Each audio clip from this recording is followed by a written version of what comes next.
네, 안녕하십니까. 예, 저는 중앙대학교 광명병원 외과의 박중민이라고 합니다. 어, 저희 중앙대학 광명병원은 작년에 개원을 했고요. 그래서 지금 개원 1주년을 맞이하고 있고, 제가 맡은 분야는 저 외과 중에서도 위장과 내과 분야입니다. 그래서 위장과 내과에서 제가 주로 치료하는 분야는 그 위암 수술, 그리고 상부 위장관의 그 기능성인 질환 중에 하나라고 할 수 있는 비만 대사 수술, 그리고 오늘 주로 이제 말씀드릴 위식도 역류 질환의 이게 수술 치료를 제가 주로 하고 있습니다. 그래서 오늘은 주로 이런 위식도 역류 질환, 역류성 식도염이라고도 많이 얘기를 하시죠. 예, 그 질환에 대해서 질문을 좀 받고 여러분과 얘기를 드리고, 또 제가 준비한 이제 강의 자료를 통해서 중요한 말씀을 좀 드리도록 하겠습니다. 이 밖에도 그 일반적인 뭐 위암 치료라든지 위의 종양이나 또 뭐 시간이 된다면은 이제 비만 수술에 대해서도 여러분의 질문이 있으면은 이제 받도록 하겠습니다. 네, 먼저 위식도 역류 질환에 오늘은 주로 수술 치료에 대해서도 좀 얘기를 드릴 텐데요. 제가 이제 외과니까요. 그렇죠. 우선 위식도 역류 질환이 어떤 건지 좀 말씀을 드리기 전에 위식도 접합부의 이제 구조를 좀 알 필요가 있겠습니다. 자, 여기 보시면은 식도가 있고, 식도가 가슴 쪽에 있죠. 가슴 쪽에 있는 식도가 배에 있는 곳으로 내려오면서 위로 연결이 되고요. 그래서 이 부분을 위식도 접합부라고 하는데, 여기에 식도를 이제 구성하고 있는 이제 근육층이 있을 거고요. 그게 이제 식도의 괄약근이라고 합니다. 그리고 가슴과 배를 나눠주는 그런 구조물이 횡격막인데, 이건 횡격막은 이제 호흡하는 데도 뭐 중요하지만 위와 식도의 그 접합부의 구조를 형성하는 데도 또 중요한 역할을 합니다. 이게 왜 그러냐면 횡격막과 이 식도를 이어주는, 또는 이제 위를 이어주는 횡격막 식도 인대, 횡격막 위 인대의 구조물이 있죠. 그리고 그 밖에 위를 둘러싸고 있는 이렇게 걸쳐져 있는 그런 근육 구조, 이런 것들을 다 합쳐서 항역류 장벽, 다시 말해서 위에 있는 물질들이 식도로 올라오지 못하도록, 평상시에는 이게 완전히 막힌 구조는 아닙니다. 하지만 압력 차에 의해서 올라오지 못하도록, 넘쳐 올라오지 못하도록 막아주는 구조물이 이 항역류 장벽인 것입니다. 그런데 이런 항역류 장벽이 기능을 잘 못해서, 막아주는 역할을 잘 못해서 자꾸 위에서 식도로 넘쳐 올라온다. 그래서 불편한 증상이나 또는 이제 합병증, 뭐 협착이라든지 또 세포의 변화라든지 이런 합병증을 일으킨 상태를 위식도 역류 질환이라고 합니다. 위식도 역류 질환이 나타나는 그런 메커니즘은 여러 가지로 이제 원인을 볼 수가 있는데, 지금 얘기 드린 하부식도 관략근의 기능 이상, 이게 닫히지 못하고 열리는 거죠. 그 근육의 문제, 그리고 횡격막의 결손, 즉 이게 바로 식도 열공 탈장이고요. 이 두 가지 원인이 뭐 가장 중요한 이유가 되겠습니다. 그리고 이렇게 식도 위 접합부의 문제뿐만 아니라 또 식도나 위 자체에 문제가 있어도 이 역류 질환이 더 생길 수가 있는데, 위에서 소장으로 음식을 내려보내는 기능이 약하면은 그걸 위 배출 지연이라고 하는데요. 그렇게 되면은 차 넘쳐 올라오는 가능성이 더 많게 되는 거죠. 그래서 역류 질환을 악화시키는 요인이 되고요. 그리고 뭐 항문의 관략근이나 아니면 뭐 심장, 뭐 혈관 지나가는 그 판막 같은 그 밸브 같은 식으로 완전히 막혀 있는 구조가 아닙니다. 식도와 그 위의 연결 부분은.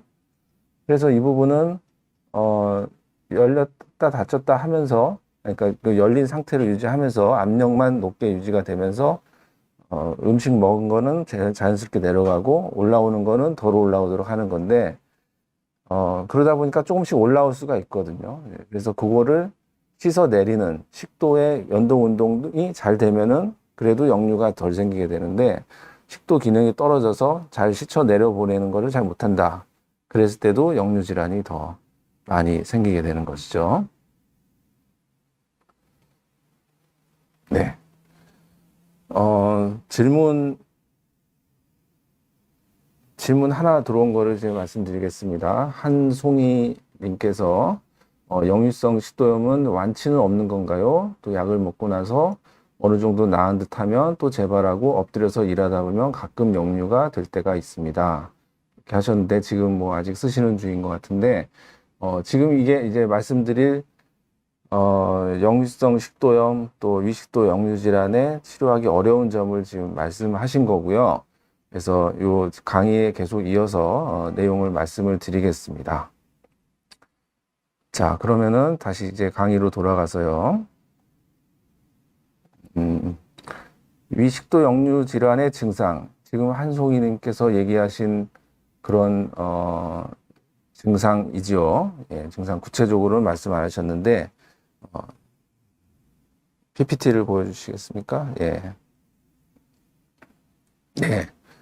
가슴 한 군데가 마치 고춧가루나 뭐 후춧가루나 이런 자극적인 거를 뿌려 놓은 듯이 화끈거리고 이게 이제 하트브런 증상입니다. 그리고 쓴물, 신물이 시도 때도 없이 아무 때나 막 넘어온다. 이렇게 얘기를 하는 거죠, 주로. 그리고 목에 뭐가 걸린 것 같은 느낌이 계속 들고 또 목감기 걸린 것처럼 감기도 안 걸렸는데 목이 이렇게 아프고 또 목소리가 쉰 목소리가 나고 이런다고 주로 얘기를 하십니다. 자, 첫 번째 줄에 있는 가슴이 화끈거리고 쓴물, 신물이 넘어오는 증상. 이게 바로 전형적인 증상이고요. 그리고 목에 뭐가 걸린 느낌이 나고 목소리 쉰 목소리 나고 또 이 밖에 기침을 하거나 뭐 이런 증상들이 비전형적 증상입니다. 많이 들어보셨을 거예요. 전형적 증상, 비전형적 증상 이렇게 구분을 하는 이유는 이게 어떤 걸 뜻하는지를 이제 이해를 하시면 편하실 텐데요.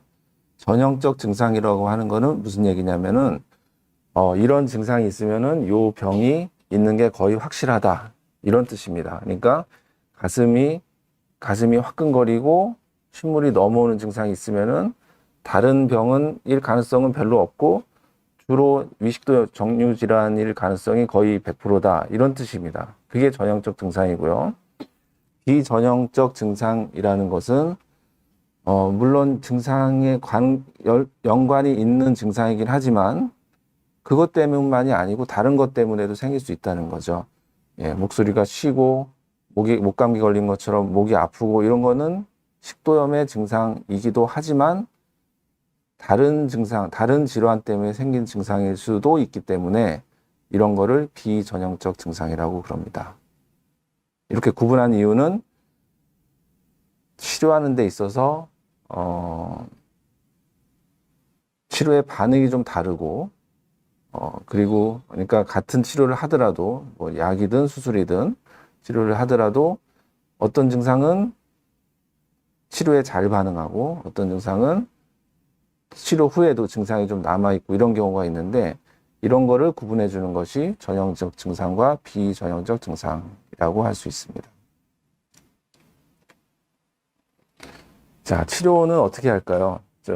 뭐 내과 선생님들께서도 항상 강조해서 얘기하시는 거죠. 세 가지로 나눌 수 있습니다. 첫 번째 생활습관 개선, 약물 치료, 그리고 이제 오늘 주로 얘기 드릴 수술이 있는데 생활습관 개선은 우선은 이제 비만이 가장 대표적인 위식도 역류 질환의 위험 인자이기 때문에 요거를 이제 우선 개선하는 게 중요합니다. 그렇죠? 예, 그리고 여기에 더해서 가장 근간이 되는 치료인 이제 약물 치료, 위산 분비를 억제시키는 약, 그리고 위벽을 보호하는 약, 이런 거를 쓰는 것이 약물 치료이고요. 그리고 항역류 수술, 그러니까 수술로서 치료하는 그런 방법이 있습니다.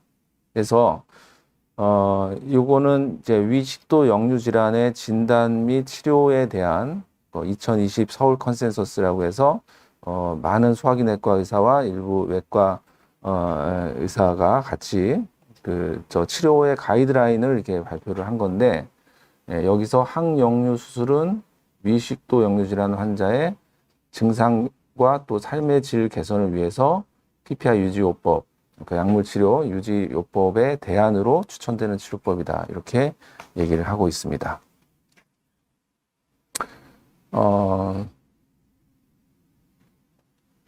네. 질문에 대한 답을 좀 드리겠습니다. 김우민 님께서는 역류성 식도염에 도움이 되는 건강기능식품이 있을까요?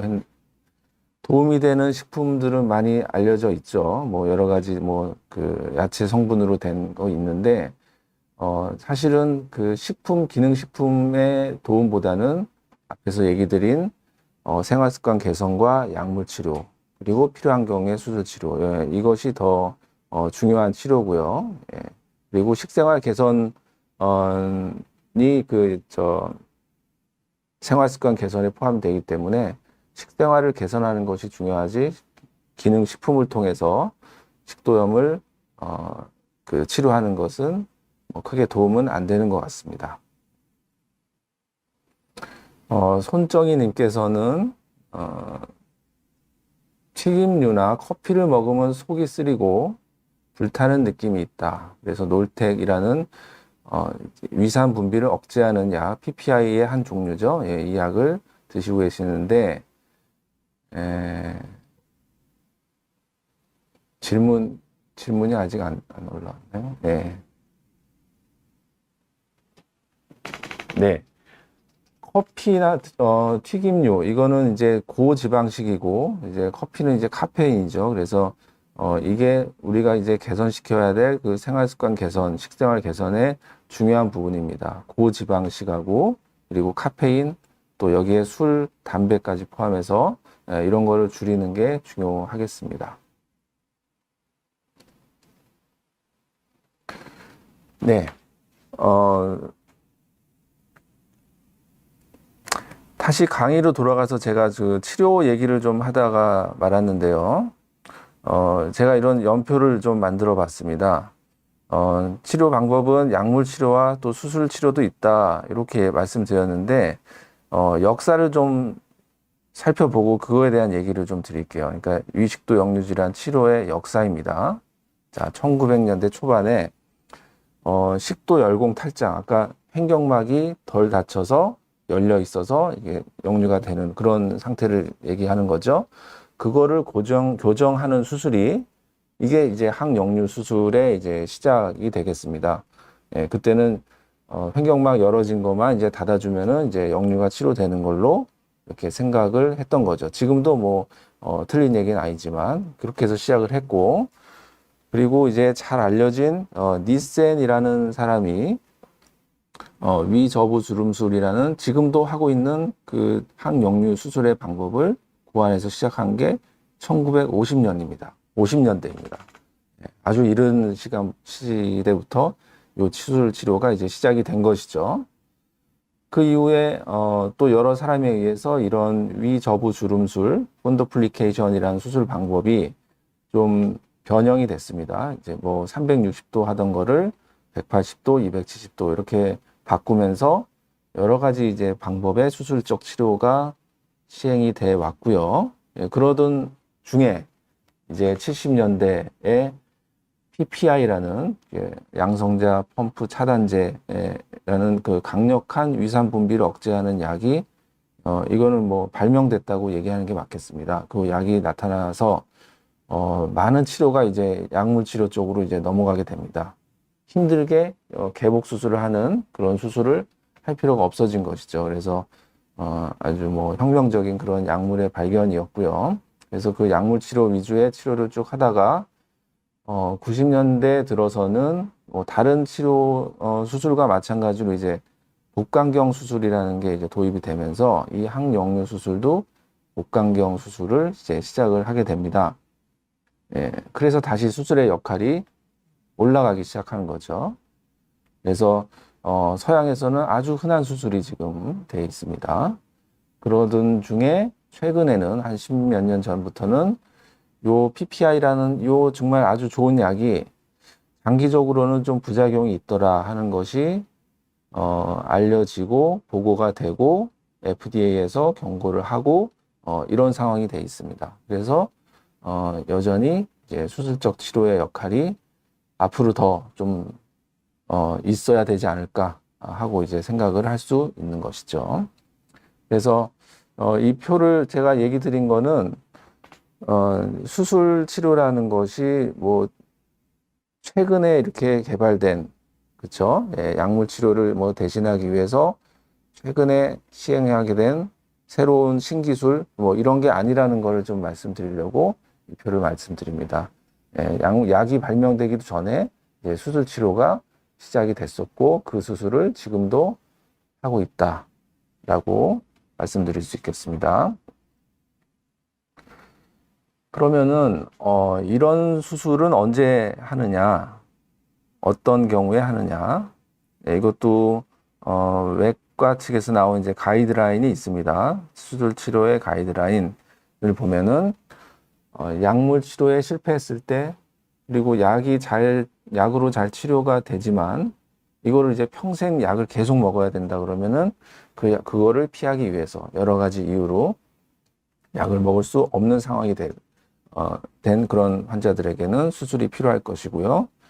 그리고 위식도 역류 질환으로 인해서 합병증, 뭐 협착이라든지 또 뭐 세포가 이제 변하게 되는 이제 발해식도 이런 합병증이 생겼을 때 수술 치료의 대상이 됩니다.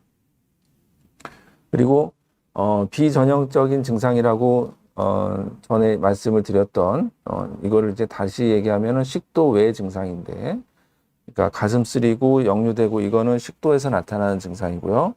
그리고 식도를 벗어나서 이제 호흡기 쪽까지 올라오는 증상을 이제 식도 외 증상, 비전형적 증상이라고 그러는데, 이게 말씀을 드린 대로 치료에 잘 반응을 안 할 수 있습니다. 이 비전형적 증상은. 그래서 역류 질환이 확인이 되고 이런 식도의 증상이 있다 그러면 수술 치료가 필요한 경우가 있을 수 있습니다. 이런 모든 수술에 대한 적응증은 이거는 전제 조건이 있는데 이게 위식도 역류 질환의 진단이 이제 확실해야 됩니다. 그렇죠? 내과적으로 치료할 때는 어떻습니까? 이게 PPI라는 약을 써보고 효과가 있으면은 뭐 그 진단이 맞고, 예, 그렇지 않으면은 뭐 다른 약을 쓰거나 그때서 이제 더 정밀한 검사를 하거나 이렇게 하죠. 근데 수술은 그렇게 할 수가 있을까요? 아니죠.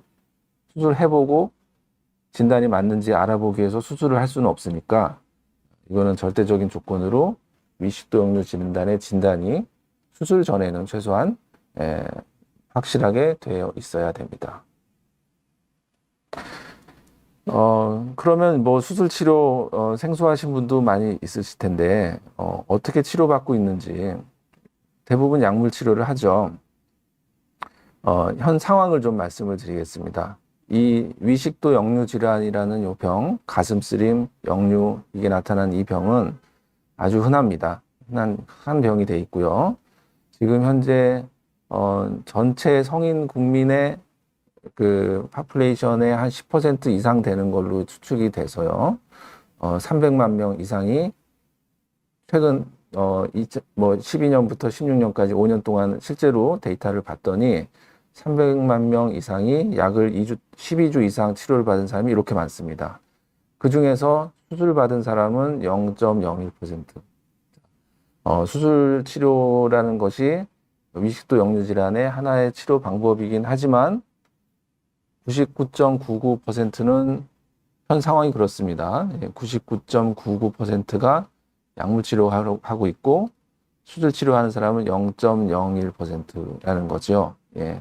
그래서 현 상황만 놓고 보면은 이거 뭐 수술 치료 방법은 이렇게 남용이 되고 있다거나 뭐 수술 안 해야 될 사람을 하고 있다거나 이렇게 얘기할 수는 없을 것 같습니다. 예. 약물 치료와 수술 치료가 있는데 너무 밸런스가 안 맞죠. 그래서 이거를 이제 침투율이라고 얘기를 하는데요. 예를 들면 이렇습니다. 이런 뭐 상품을 예를 들면은 무슨 물건이 필요한 사람이 100만 명 있을 때 그 물건을 실제로 사는 사람이 몇 명인지, 1000명인지, 10,000명인지, 이런 거를 이제 몇 퍼센트다 해서 침투율이라는 말을 쓰기도 하는데, 이렇게 약을 쓰기도 하고, 수술 치료를 하기도 하고, 이런 질환들은 이렇게 침투율이라는 것을 얘기할 수 있습니다. 대표적인 게 비만, 고도 비만에서 비만 수술하는 거, 또 이렇게 위식도 역류 질환에서 수술 치료하는 거는 수술 치료가 가능한 사람은 많지만 그 중에서 아주 일부만 이제 수술을 한단 말이죠. 그래서 그게 침투율이라는 표현을 쓰는 거고, 적정한 거는 있을 수가 없지만 실제로 다른 외국에서의 상황이나 이런 걸 보면은 어느 정도가 이렇게 침투율이 나오느냐, 보통 한 1% 정도라고 보고 있습니다. 그렇죠? 100만 명이 대상이다 그러면은 10,000명은 수술을 하고 99만 명은 약물 치료를 하는 그 정도 수준으로 된다는 거죠. 근데 그게 우리나라는 아직은 아주 적은 상태, 100분의 1, 0.01% 정도다. 이렇게 이해를 하시면 되겠습니다. 네. 그리고요. 수술 어떤 수술인지 좀 보여드리겠습니다. 수술명은 위저추벽 성형술이라고 많이 알려져 있는데 이거 말이 좀 어렵고요. 위저부 주름술, 이렇게 위벽을 이용해서 식도 주변에 주름을 잡아주는, 이렇게 둘러주는 그런 수술이다라는 뜻입니다. 그래서 이 표현이 제일 편한 것 같습니다. 위저부 주름술이라고 얘기하시면 되고요. 영어로는 푼더플리케이션. 푼도라는 게 이제 위저부라는 뜻이고요. 플리케이션이 접어준다라는 뜻이거든요. 그래서 푼더플리케이션인데 이걸 위저부 수름술로 쉽게 부르면 될 것 같습니다. 리센이란 방법이 있고요. 이거는 이제 360도를 하는 거고, 이게 좀 개선된, 좀 바뀐 방법이 앞쪽으로, 뒤쪽으로 이제 일부만 이제 감아주는 그런 방법이 있겠습니다. 그래서 위벽만 이렇게 감는 것이냐, 그러니까 식도 위벽을 이용해서 식도를 둘러주는 이런 수술만 하는 건 아니고, 처음에 보여드렸던 사진에서 보면은 뭐 횡격막도 벌어져 있고 그 연결된 인대도 있고 그렇다 그랬죠. 그 부분의 구조를 정상적으로 다 복원을 시키는 그런 수술이 되겠습니다. 그렇죠? 그래서 횡격막 열린 것도 닫는 게 이제 포함이 되는 그런 수술입니다. 자, 이제는 이런 항역류 수술에 대해서 여러분들이 알고 계신 분들도 있고 저한테서 이제 수술을 받으신 분들도 이제 상당히 있으시고 그러실 텐데 그거에 대해서 좀 잘못 알고 있는 오해하고 있는 사실 또 그거에 대한 대답을 제가 한 가지씩 차례대로 드리겠습니다. 한 5가지 정도의 항역류 수술에 대한 오해와 진실이라는 타이틀로 제가 얘기를 드리겠습니다. 첫 번째 오해 뭐냐? 수술 치료는 약물 치료에 실패한 환자만을 대상으로 한다 하는 것입니다. 과연 그럴까요? 그러니까 약물 치료가 잘 들으면은 수술할 필요가 없고 실패한 사람만 치료한다. 이렇게 알려져 있기도 하죠. 이렇게 얘기하는 사람도 있고요. 이 연구는 위식도 역류 질환의 수술 치료에 대한 거의 처음 나온 대규모 무작위 비교 연구입니다. 약물 치료와 수술 치료를 비교한 것이고요. 이 연구에서는 약물 치료가 이미 잘 듣고 있는 사람을 대상으로 약 치료를 계속하는 경우와 그리고 수술을 하는 경우를 이제 비교를 한 것입니다. 자, 이 연구의 디자인 자체가 벌써 얘기를 해주고 있죠. 약물 치료는 수술은 그 약물 치료를 대체하는 대안 방법으로서 할 수 있다는 뜻이 되겠습니다. 물론 결과는 두 치료가 동일하게 나오고 장기적으로는 결과에서도 괜찮게 나와서 수술 치료가 약물 치료의 대안이 될 수 있다. 약이 잘 듣는 사람에서 이렇게 얘기를 하고 있습니다. 그렇죠? 자, 그 다음에 항역류 수술에 대한 오해와 진실 두 번째. 자, 이건 또 반대 얘기입니다. PPI라는 그 약물 치료에 효과가 없으면은 수술에도 효과가 없다라고 또 알려져 있기도 합니다. 이거는 한 30%만 맞는 얘기입니다. 사실은. 예. 자, 무슨 얘기냐면 물론 약물 치료의 효과가 떨어지면은 그래서 수술을 받게 되는 경우가 있지만, 예, 그런 경우에 수술의 효과도 약물 치료에 잘 반응하던 사람보다는 떨어지는 것은 사실입니다. 하지만 여기 보십시오. 예, 요거는 더 최근의 연구인데 약물 치료에 반응하지 않은 난치성 가슴쓰림 환자에서 이것도 무작위 대조 비교 연구입니다. 그래서 수술 치료를 하고 약을 원래대로 쓰거나 아니면 좀 더 약을 세게 쓰거나 이렇게 세 그룹을 이제 비교를 한 건데 요 그래프 뭐 보시면은 알 수 있죠. 예, 월등히 높은 치료 효과. 약을 좀 더 세게 쓰면 조금 더 낮아지지만 차이가 없는 거고요. 요거는 차이가 있는 것입니다. 그래서 수술 치료가 더 좋다라고 뉴 잉글랜드 저널 오브 메디신 아주 가장 저명한 그런 학술지죠. 예, 여기에 실린 내용이 되겠습니다. 그래서 약물 치료가 안 되면은 수술 치료도 안 된다가 아니라 약물 치료가 안 되는 경우에 잘 선택해서 수술 치료를 하면은 효과가 좋을 수 있다. 이렇게 이해를 하시면 되겠습니다. 세 번째 또 볼까요? 세 번째 또 흔하게 나오는 질문입니다. 내시경에서 식도염이 없으면 수술 대상이 아니다. 여러분들이 식도염 증상이 있어서 병원에 가서 내시경을 이제 받게 되면은 가장 많이 듣는 게 이런 거겠죠. 식도염이 뭐 내시경은 깨끗하고 그러니까 약물 치료만 좀 하면 되겠습니다. 뭐 수술할 정도는 아닙니다. 뭐 이렇게 얘기를 하는데 식도염, 위식도 역류 질환 중에서 그 식도염이 있는 경우는 30%, 40% 정도밖에 되지 않습니다. 6, 70%는 내시경으로 봤을 때는 그 식도염은 없는 비밀환성 역류 질환이 되겠습니다. 이런 사람들은 과연 수술 치료의 대상이 되지 않느냐? 꼭 식도가 갈라져 있는 식도염이 있어야지만 치료 대상이냐? 그렇지 않다는 거죠. 외국뿐만 아니라 우리나라에서도 저의 이제 데이터로 이제 발표를 한 적이 있습니다. 그래서 식도염이 있는 미란성 역류 질환과 식도염이 없는 비미란성 역류 질환을 이제 비교를 했을 때 수술의 효과가 아주 똑같이 나타났다라는 것입니다. 심지어는 비미란성 식도 역류 질환보다도 더 한 단계 좀 더 이렇게 낮은 역류 과민성이라는 그런 카테고리가 있는데 여기에서도 수술의 효과가 있다라는 것이 알려져 있습니다.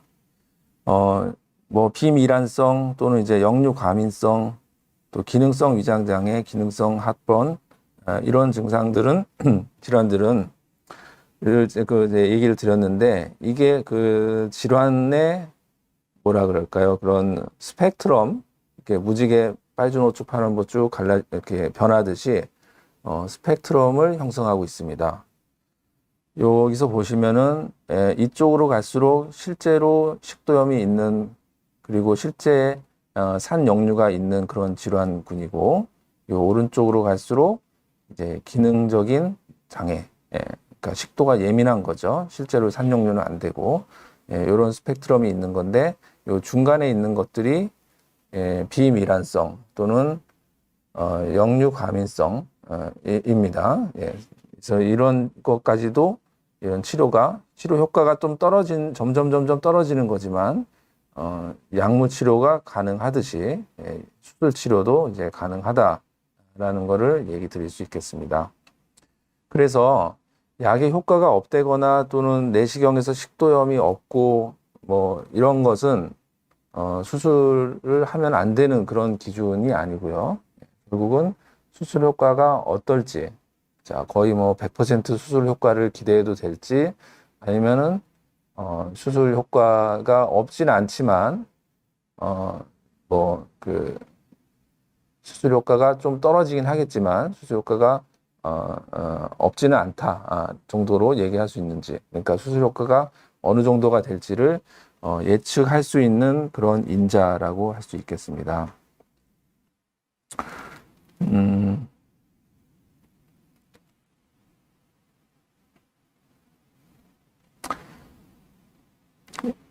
그렇다면 어떤 경우에 수술 효과가 좋을까? 다시 말해서 어떤 상태일 때 어떤 환자에서 수술 효과가 좋을까 하는 것입니다.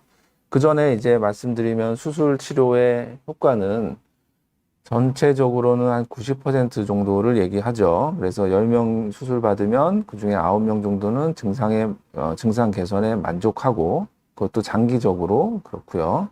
10% 정도는 여러 가지 이유로, 그냥 운이 없어서가 아니고요. 여러 가지 이유로 수술 효과가 좀 떨어지는 사람도 있습니다. 그렇다면은 어떤 경우에 수술 효과가 좋냐면은 우선 첫 번째, 진단이 더 정확해야 됩니다.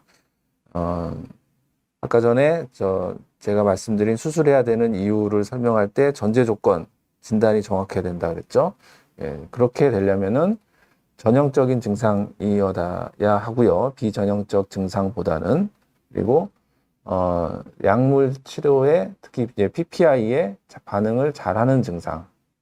예, 그리고 여러 가지 검사, 내시경에서 식도염이 확실히 있거나 또 24시간 또 pH 산도 모니터하는 그런 검사에서 확실히 진단이 된 그런 경우가 진단이 확실한 경우죠.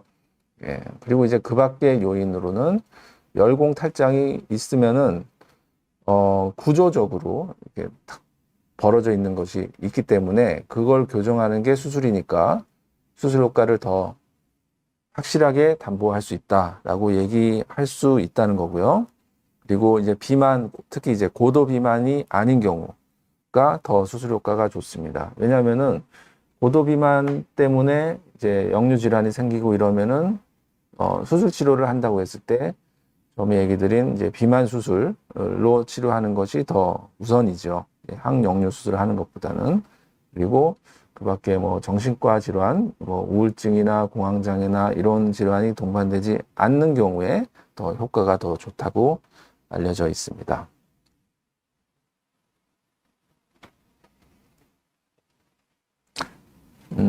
항역류 수술에 대한 오해와 진실 네 번째입니다. 자, 어떤 걸까요? 자, 결국은 수술을 해도 수술이나 여러 가지 시술이나 어쨌든 약물 치료 이외에 다른 방법을 해도 결국은 다시 약 먹는 치료로 돌아간다. 이게 수술해놔도 결국 다시 느슨해져서 또 역류가 된다.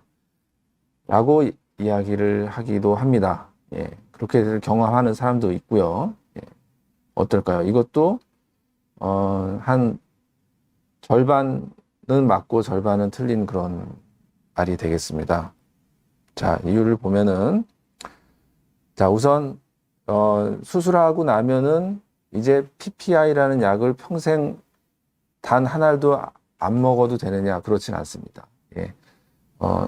가끔씩 역류되는 증상이 생기기도 하고 다른 이유 때문에 PPI라는 약이 필요하기도 하고요. 그래서 PPI 약을 써야 되는 경우는 많게 보는 경우에는 50%까지 10명 중에 5명은 수술한 이후에도 언젠가는 PPI를 필요한 날이 생기는 그런 것입니다.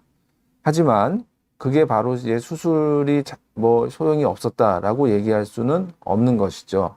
그래서 이 수술은, 그러니까 제가 연표에서 이렇게 얘기를 드렸죠. 역사가 아주 오래된 수술 방법입니다. 이제 복강경 수술로 한지도 벌써 이제 30년이 넘었고 이렇기 때문에 20년 이상 지났을 때 이 수술의 내구성이 어떤지를 이제 발표한 논문도 있고 그렇습니다. 이제 거기서 보면은 20년입니다. 20년. 아주 오랜 기간이죠. 예, 이 기간 동안 증상 조절이 완벽하게 되는 경우가 75%고, 나머지 또 상당 부분은 아주 뭐 일시적으로만 증상이 생기고, 뭐 이렇기 때문에 전체적으로 수술 결과에 만족하는 경우가 전에 얘기 드린 대로 90%. 이게 여기서 나온 겁니다. 그래서 20년이나 지나서 이 복강경 항역류 수술을 했을 때의 내구성을 봤을 때 90%가 유지가 된다. 이렇게 알 수 있습니다. 그래서 시술을 해봐도 이제 수술 막 했을 때만 좀 괜찮고 지나면은 다시 재발한다. 10중 8구 재발한다가 아니고 10중 8구는 괜찮다가 정답이 되겠습니다. 네. 또 많이 질문을 하시는 건데요. 항역류 수술을 하고 나서는 역류 증상은 어떻게든 뭐 좋아지겠지만 이 삼킴장애, 연하장애 이런 게 생겨서 이거 수술 합병증 때문에 더 괴롭다. 이거 완전히 뭐 병 주고 약 주고 하는 식으로 하는 거다. 이렇게 얘기하는 경우도 있습니다. 자, 항역류 수술의 대표적인 수술 후유증이 이 삼킴장애입니다. 이거는 수술할 때 식도를 그림에서 보신 대로 이렇게 감죠. 위 벽을 이용해서. 그렇기 때문에 이제 완전히 막는 건 아니더라도 이게 식도에서 위로 내려가는데 좀 장애가 생길 수가 있습니다. 근데 그 이유는 대부분 이제 수술 직후에 완전히 이제 막는 게 아니기 때문에 수술 직후에 식도도 좀 부어 있고 식도의 운동성도 좀 떨어지고 이런 것 때문에 생기는 일시적인 삼킴 장애가 대부분입니다. 이와는 다르게 지속적인 삼킴 장애라 그러면은 뭐 3개월 이상 계속 이제 수술 후에도 지속적으로 삼킴 장애가 있거나 아니면은 물은 그래도 잘 넘어가요 이러던 사람이 이제 물도 안 넘어간다 이렇게 좀 심해지는 경우 이런 게 이제 지속적 삼킴 장애인데 이거는 일시적으로 오는 삼킴 장애와는 완전히 다른 것입니다. 이거는 뭔가 수술이 잘못됐거나 아니면은 수술 잘 해놨어도 그게 다시 역류가 탈장이 생긴다든지 가슴 쪽으로 끌려 올라간다든지 그런 이렇게 변화가 생겼을 때 나타나는 게 지속적 삼킴 장애고 대부분은 일시적인 삼킴 장애입니다. 그리고 그래서 이 일시적인 거는 그러면 언제 좋아지느냐? 보통은 2주 정도 지나면은 좋아지기 시작하고 길게 가도 한 달 내지 2달, 2주에서 2개월 사이에 대부분 좋아지는 삼킴 장애입니다. 그리고 한 가지 더 얘기 드릴 거는 이 수술의 합병증.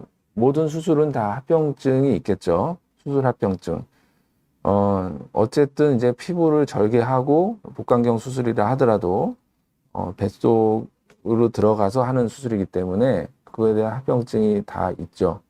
출혈이 되고 뭐 여러 가지 뭐 감염이 되고 이런 모든 수술에 공통적인 합병증들이 있는데 이게 수술 종류에 따라서 복잡하고 뭐 절제를 많이 하고 또 이어주기도 해야 되고 또 암 수술이고 뭐 이런 식으로 복잡하고 오래되고 또 위험한 장기를 다루는 수술일수록 수술 합병증이 높을 것이고요. 그리고 간단하고 또 위험 장기에 대한 접근이 없고 이런 수술은 수술 합병증이 적을 것입니다. 그래서 모든 수술이 다 똑같이 어느 수술이나 다 합병증은 있다 라는 말은 맞지 않고요. 수술의 종류에 따라서 합병증의 발생률이 어느 정도 되는지는 잘 알려져 있는데 과연 이 수술은 어떨 것인가? 합병증이 아주 적은 수술에 속합니다. 그럴 수밖에 없는 것이 우리가 담낭 수술이나 뭐 충수 절제술, 맹장 수술을 하더라도 장기를 절제해내고 또 이렇게 묶고 자르고 하면서 자른 부분이 생기죠. 그 부분이 셀 수도 있고 뭐 이런데 요 항역류 수술은 장기를 절제하는 수술이 아니고 수술하고 이렇게 나오는 게 없습니다. 몸 밖으로 나오는 게 없어요. 배 안에서 그 구조물들의 위치를 바꾸고 구조를 변경을 시켜서 기능을 잘하게 만들어주는 그런 수술이기 때문에 단기적인 수술 합병증이 매우 적을 수밖에 없습니다. 실제로도 그렇고요. 그래서 출혈이라든지 뭐 이완온대가 샌다든지 이런 합병증이 있을 수가 없는 그런 그 수술입니다. 그래서 여러 가지 이제 수술 중에서 가장 안전하게 수술할 수 있는 그런 종류의 수술이라는 것을 말씀을 드리겠습니다.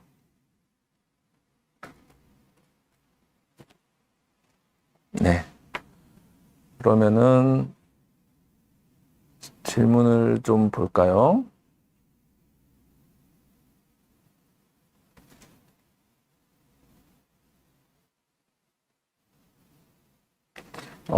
증상만, 라인엣지님이 한참 전에 질문 주셨는데, 죄송합니다. 예, 증상만으로 진단이 가능한가요? 내시경이 꼭 필요한가요?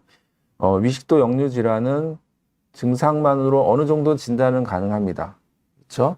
아주 전형적인 증상이 있고, 그리고 약물 치료를 일단은 시작을 하거든요. 예, 약물 치료를 해서 특히 반응이 좋다 그러면은 그것만으로도 이제 위식도 역류 질환이다라고 진단을 할 수가 있고요.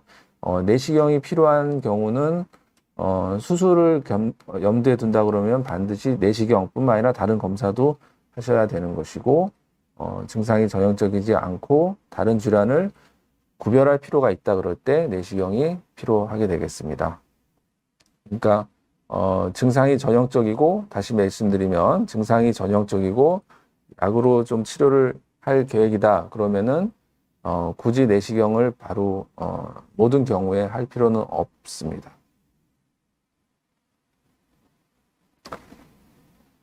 네. 그리고 미나님께서는 음식을 먹으면 소화도 잘 안 되고 신물이겠죠. 신물이 올라오는데 어떻게 하나요?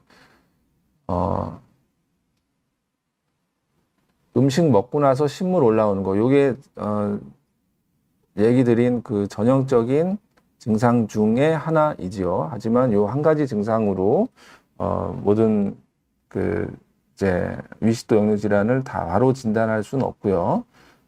이렇게 신물이 올라오는 증상이 있다면은 우선은 약물 치료를 해 보실 것을 이제 권유를 드립니다. 이제 PPI라는 약을 쓰면은 이제 효과가 아주 드라마틱하게 좋다면은 그게 치료도 되면서 이제 진단도 이제 확실하게 되는 것이겠죠.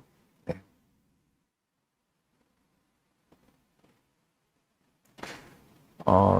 손정희 님이 이제 놀택정을 복용하고 좋아지고 있는데요. 한 달 꾸준히 다 복용해야 한다고 하는데 중간에 끊으면 다시 재발한다고 하는데 끝까지 다 복용해야 하나요? 했습니다. 예. 복용하는 방법은 좀 전략적으로 할 필요가 있는데요. 물론 이제 길게 복용하면은 그 복용하는 기간 동안 증상이 좋아지겠죠. 근데 하지만 일부러 이제 그 계속 안 먹고 좀 약을 줄이기 위해서 증상이 있을 때만 이제 약을 먹는 방법으로 이제 전환을 하기도 합니다. 그래서 지금 증상이 1주, 2주 정도 드셨는데 조절이 잘 된다면은 굳이 계속 안 먹고 약을 끊고 증상이 생길 때 다시 먹을 준비를 하면서 기다려 볼 수 있겠습니다. 라인 엣지님 또 질문 주셨는데 수술하면 재발 안 하나요? 수술 이후에도 재발하는 경우가 있을 수 있습니다. 예, 그 재발은 일단 역류 질환이 재발하는 경우가 있을 수 있고, 그리고 그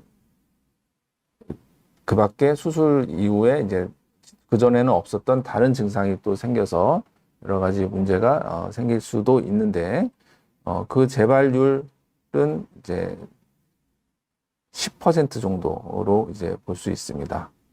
이유는 여러 가지가 있습니다.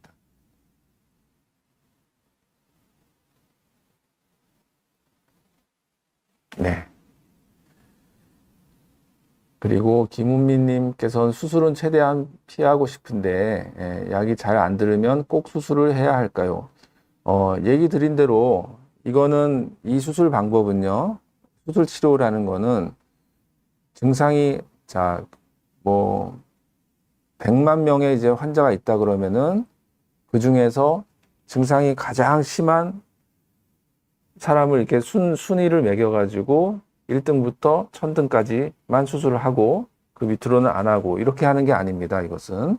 그래서 수술 치료의 대상이 되는 사람 중에서 약물 치료의 대안으로서 수술 치료를 할 수가 있습니다. 그렇기 때문에 약물 치료가 잘 안 된다고 해서 다 무조건 수술을 해야 되고 이런 것은 아니고요. 그 중에서 자기의 생활 습관이나 또 삶의 질에 얼마나 영향이 있는지 이런 거를 또 약을 잘 먹을 수 있는 사람인지 아닌지 이런 거를 고려해서 수술 치료의 대상이 되면은 수술 치료를 할 수가 있는 것입니다. 그러니까 다시 얘기 드리면은 증상의 심한 순서에 따라서 순위를 매겨서 앞에 순위만 수술하고 그렇게 하지는 않는다는 것이죠. 네, 봄의 속삭임님, 역류성 인후두염과 역류성 식도염이 함께 있을 수도 있나요? 하셨습니다. 역류성 인후두염은 위식도 역류 질환의 증상 파트에서 제가 얘기 드린 비전형적인 증상 또 식도 외 증상의 하나로서 나타나는 것이 역류성 인후두염입니다. 물론 함께 나타나는 경우가 더 많고요. 식도염은 없으면서 역류성 인후두염만 나타나는 경우, 다시 말해 전형적 증상은 없으면서 비전형적 증상만 있는 경우는 더 드뭅니다. 매우 드물고 이런 경우에 또 역류 질환으로 또 확진이 되는 경우도 더 드문 것으로 되어 있습니다. 그래서 단계적으로 식도염 증상 나타나고 그 다음에 후두염 증상이 나타나고 더해지는 경우가 있을 수 있겠죠.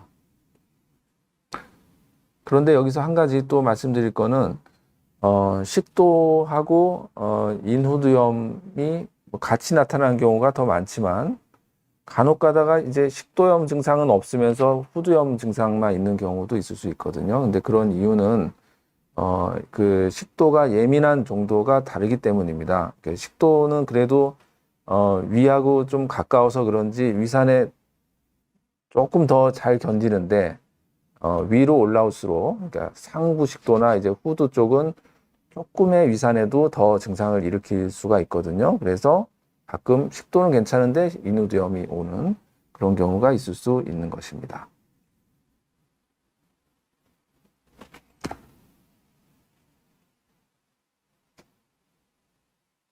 네, 질문이 또 있으신지요? 예.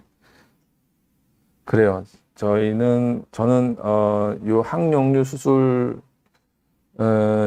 그 치료를 주로 하고 있는데 뭐 다른 질환도 이제 질문을 받으려고 했는데 거의 이제 역류성 식도염, 식도 역류 질환에 대한 그 질문만 있었던 것 같습니다. 뭐 마지막으로 얘기 드릴 거는 우선은 그 항역류 수술의 정리를 해서 말씀드릴 텐데 위식도 역류 질환은 매우 흔한 질환이고요. 또 생활습관 개선과 약물 치료가 1차적인 치료이지만 수술 치료로 90% 이상에서 효과를 볼 수 있다는 것이고요. 또 수술 효과가 좋으려면은 진단이 필수이다. 이렇게 되어 있습니다. 그리고 복강경 항역류 수술은 다른 어떤 수술보다도 합병증이 적은 수술이고 하지만 지금은 대상이 되는 많은 환자분 중에 아주 일부만 수술을 받고 있고요. 수술 후유증은 대부분 일시적으로 나타나는 것입니다. 그리고 또 추가로 얘기 드리면은 이거는 아까도 말씀드렸죠. 뭐 새로 나온 신기술 이런 게 아닙니다. 아주 오래전부터 하고 있는 치료 방법이고 수술 방법이기 때문에 당연히 보험급여가 되는 그런 건강보험의 범주에 포함이 되는 그런 치료 방법이 되겠습니다. 이 말씀을 드리면서 오늘 위식도 역류 질환의 그 치료, 특히 수술 치료에 대해서 여러분과 함께 알아봤습니다. 네, 이것으로 오늘 방송을 마무리 드리겠습니다. 네, 감사합니다.